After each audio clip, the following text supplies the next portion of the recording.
आप सभी को मेरा श्री गौरी शंकर सीताराम राधे श्याम। श्री गौरी शंकर दरबार में मैं सुयश अग्रवाल आप सभी का स्वागत करता हूं। सभी को प्रणाम, नमस्कार और प्रेम भरे हृदय से वंदन। तो सबसे पहले तो मैं अपने इष्ट आराध्य भगवान श्री गौरी शंकर जी को प्रणाम करता हूं। उसके बाद भगवान श्री सीताराम जी को प्रणाम करता हूं।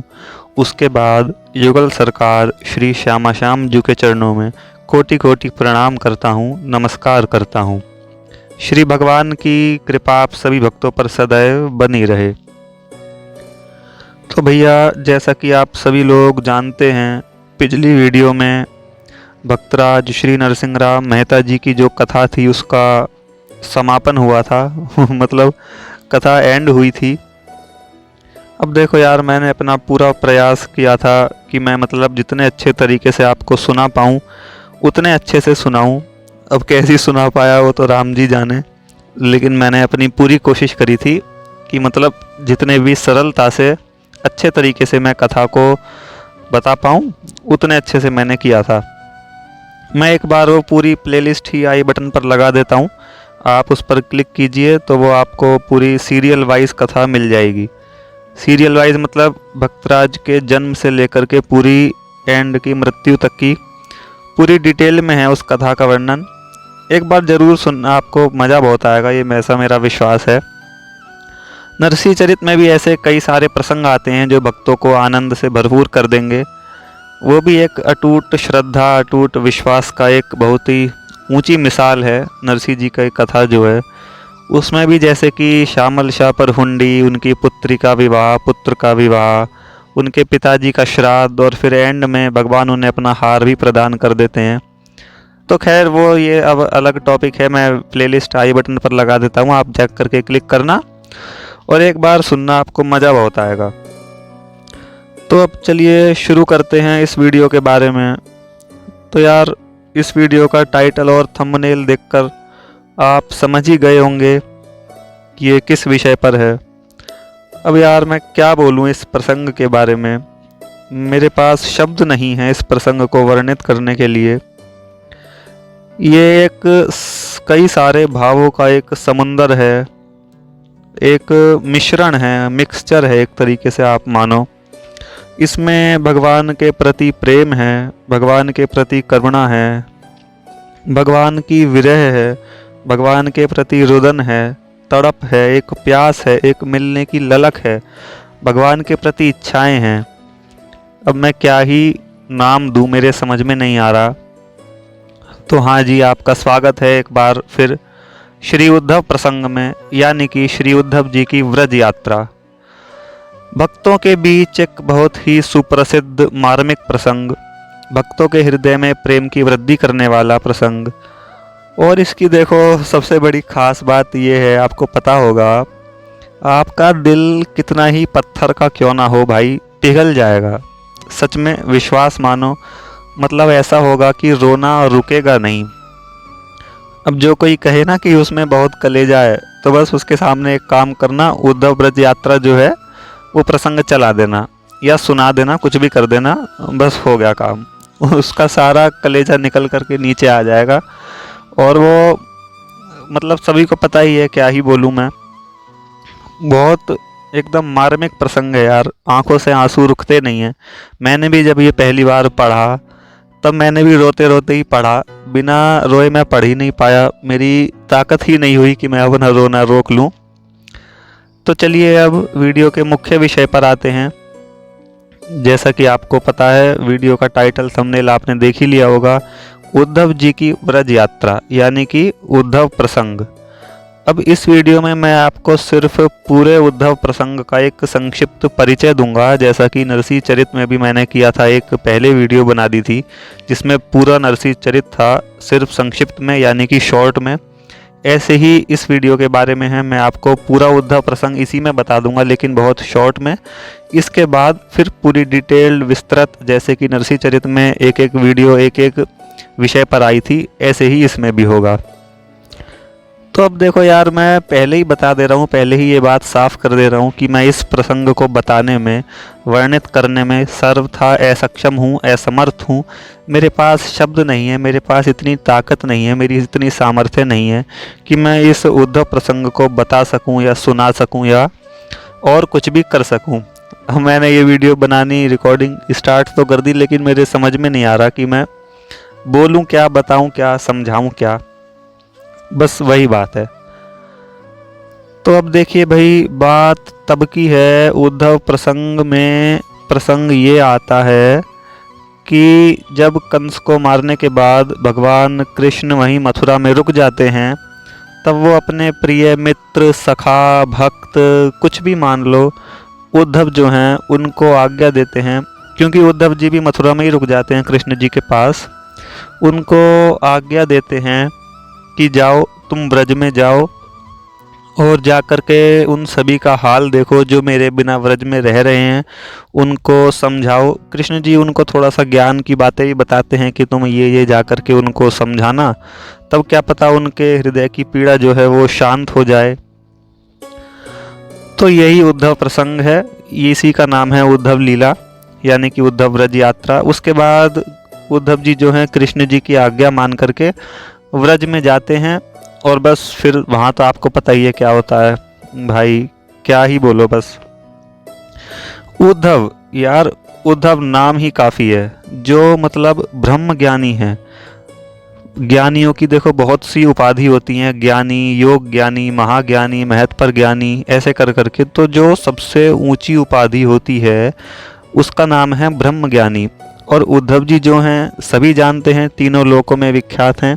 स्वयं भगवान श्री कृष्ण जी से उनको ब्रह्म ज्ञानी की उपाधि प्राप्त है। और वो जो ब्रह्म ज्ञानी जब व्रज में जाता है ना, तो उसकी हालत क्या हो जाती है आप लोगों को पता ही होगा, नहीं पता होगा तो अभी आगे वीडियो आएंगी तब आप देख लेना। जो एक लाइन बनी है ना यार, व्रज भूमि के बारे में क्या ही बोला जाए। ये व्रज भूमि है, ये वृंदावन है, ये प्रेम की भूमि है, ये लीला की भूमि है। यहाँ पर कहा जाता है कि जो ब्रह्म ज्ञान है वो तो यहाँ की धूल में लौटता है। अरे ब्रह्म ज्ञान जो है वो यहाँ की धूल में मिल जाता है। तो वो इसी प्रसंग से बात ली गई है।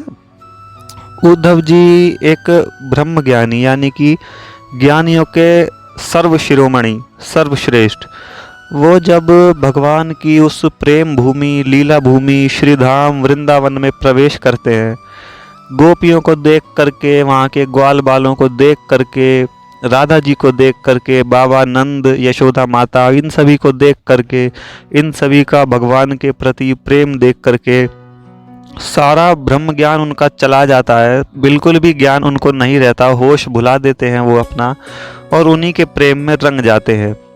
वो कहते हैं मैं तो कहाँ अच्छा ही फंसा पड़ा था ज्ञान व्यान में, मेरे से ज़्यादा बड़े धन्य तो ये हैं, मेरे से ज़्यादा क्या, तीनों लोकों में तो सिर्फ यही धन्य हैं जिनको भगवान श्री कृष्ण की ऐसी विरह प्राप्त हो रखी है, जिनको उनका ऐसा प्रेम प्राप्त हो रखा है। तो अब देखिए, मैं पूरा आपको उद्धव प्रसंग जो है वो एक बार शॉर्ट में ऐसे ही बता देता हूँ। तो जब कंस को मारने के बाद भगवान कृष्ण मथुरा में ही रुक जाते हैं, उद्धव जी भी उन्हीं के साथ होते हैं, वृंदावन वो वापसी नहीं जाते। तब भगवान कृष्ण उद्धव जी को आज्ञा देते हैं कि जाओ उद्धव, तुम व्रज में जाओ और वहाँ जाकर के मेरा उपदेश जो है वो व्रजवासियों को सुना दो। तो उद्धव जी भगवान की आज्ञा मान करके चल पड़ते हैं, व्रज में आते हैं। तो सबसे पहले उनका जो संवाद होता है उनसे जो भिड़ाई होती है वो होती है उद्धव जी की वहाँ के ग्वाल बालों से। ग्वाल बालों के साथ उद्धव जी का संवाद होता है। उसके बाद दूसरा नंबर आता है बाबा नंद जी का, नंद बाबा से उद्धव जी का संवाद होता है। उसके बाद यशोदा माता जी से उद्धव जी का संवाद होता है। संवाद जब हो जाता है उसके बाद उद्धव जी जो हैं वो नंद बाबा और माता यशोदा जी दोनों को ही समझाते हैं। फिर उसके बाद की जो लीला होती है वो होती है जो बहुत ही सुप्रसिद्ध है, बहुत ही ज़्यादा मार्मिक है, सभी को पता होगा, गोपी उद्धव संवाद। ये इतनी ज़्यादा मतलब इमोशन वाली है, सीधा हृदय तक पहुंचती है। जितना भी किसी का भी दिल कठोर क्यों ना हो, वो बेचारा रो जरूर पड़ेगा इसको सुनने के बाद। तो चलिए खैर, पूरी डिटेल विस्तृतता से तो आगे वीडियो आएंगी, अभी तो खैर मैं आपको शॉर्ट में ही बता देता हूँ कि क्या क्या होता है। उसके बाद गोपियों का जब उद्धव जी से संवाद होता है, वो सब अपनी विरह व्यथा उद्धव जी को बताती हैं। उसके बाद गोपियों को उद्धव जी समझाते हैं कि नहीं नहीं, तुम ऐसा मत करो। जो भी मतलब कृष्ण जी उनको उपदेश देते होंगे वो सब गोपियों को समझा देते हैं। उसके बाद एंड में बारी आती है श्री राधा जी की, यानी कि उद्धव राधा संवाद, ये भी होता है गोपियों के बाद। तब उनसे मिल मिला के उसके बाद जो उद्धव जी की हालत हो जाती है वो बड़ी मतलब अचंभे वाली या आश्चर्य वाली है। तभी कहा जाता है वहाँ, मैंने आपको पहले ये बताया, जो ब्रज भूमि की जो टैग लाइन है ना, एक तरीके से जो वृंदावन धाम के लिए कहा जाता है कि भाई यहाँ की धूल में ब्रह्म ज्ञान मिला हुआ है।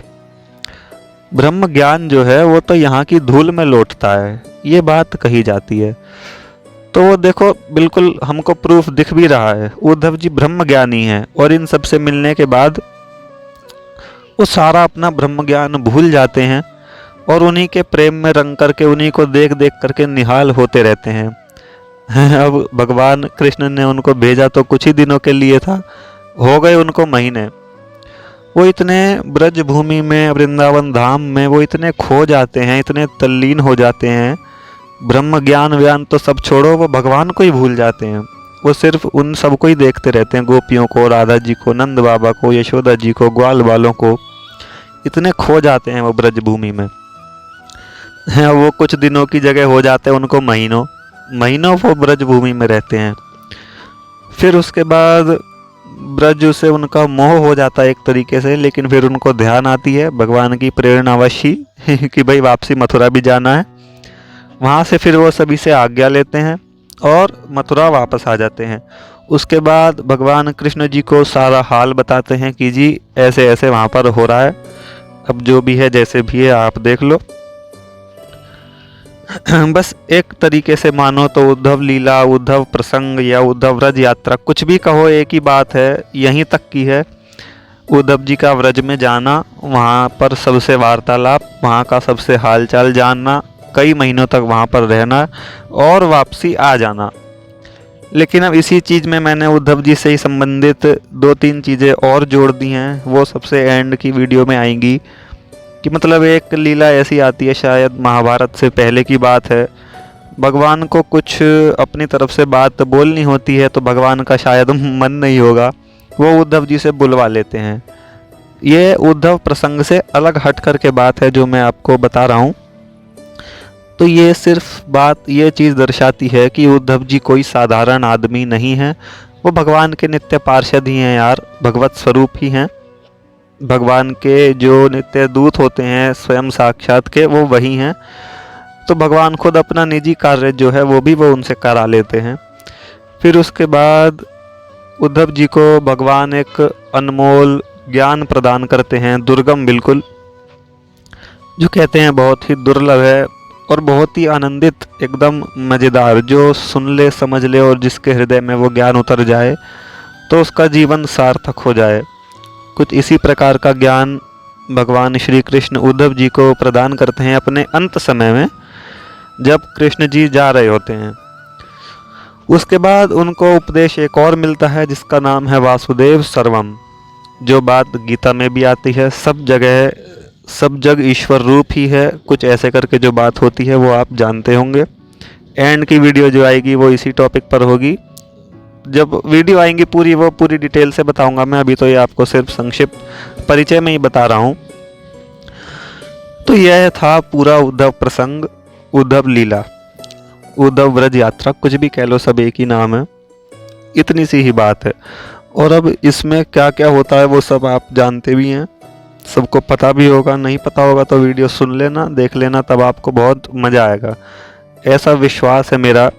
अब भाई विश्वास है मेरा मतलब है कि ज़्यादातर भक्तों के साथ तो ऐसा ही होगा, जो भी सुनेंगे, जिन तक भी वीडियो पहुँचेगी और हाँ यार, एक बात और मैं कहना चाहता हूँ।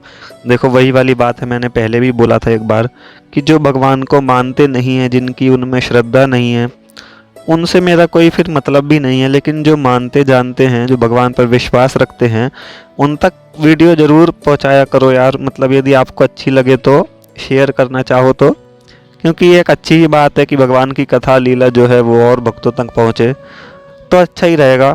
बस, और कोई बात नहीं है।